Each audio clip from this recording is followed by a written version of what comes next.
Aminata la lionne s'est assoupie. Ce qui est arrivé à Louga titille le comble.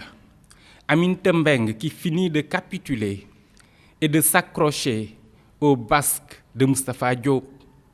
Qui pouvait imaginer la voir supporter une liste conduite par lui pour les locales 2022? La responsable en chef du PS national et dans le Ndiambour ne manque pas de surprendre. Elle, dont les violons ne se sont jamais accordés avec ceux de son successeur à la mairie de Louga, est certainement en train de rendre la monnaie de la consolation à elle faite par Macky Sall en juillet 2014.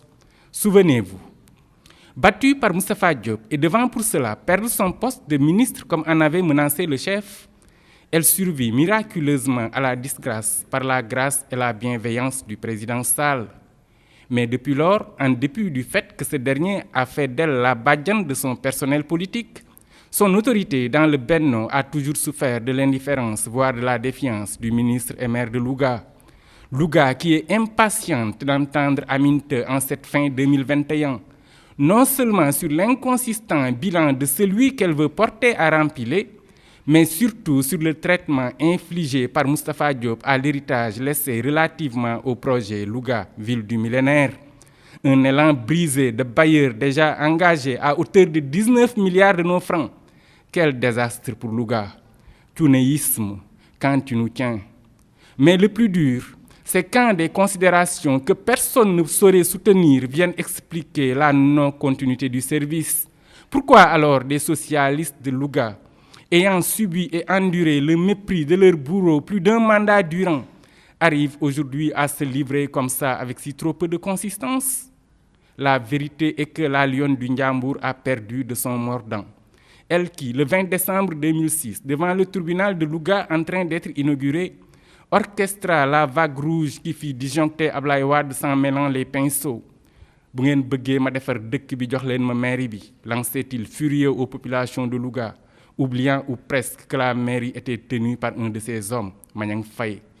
En Suisse, des manifestants bien organisés, les calèches, les arbres et même des pigeons arboraient le rouge ce jour-là. Un moment qu'Aminata assimilera plutôt à une réplique de février 88 à Thiès, où Abdou Diouf, malmené et caillassé par les enfants de Wade et Boubacar Sall, fit gronder sa colère au-dessus de la pseudo-jeunesse malsaine.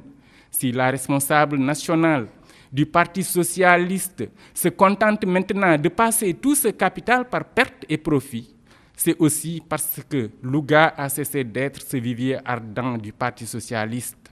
Avant que ne s'éteigne ce qui reste encore de braise, un souffle nouveau se fait désirer.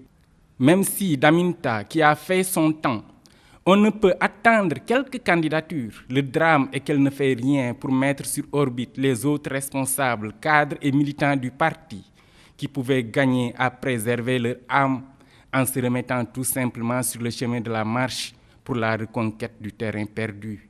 Une identité remarquable. Voilà ce que devrait rester le Parti socialiste à Louga.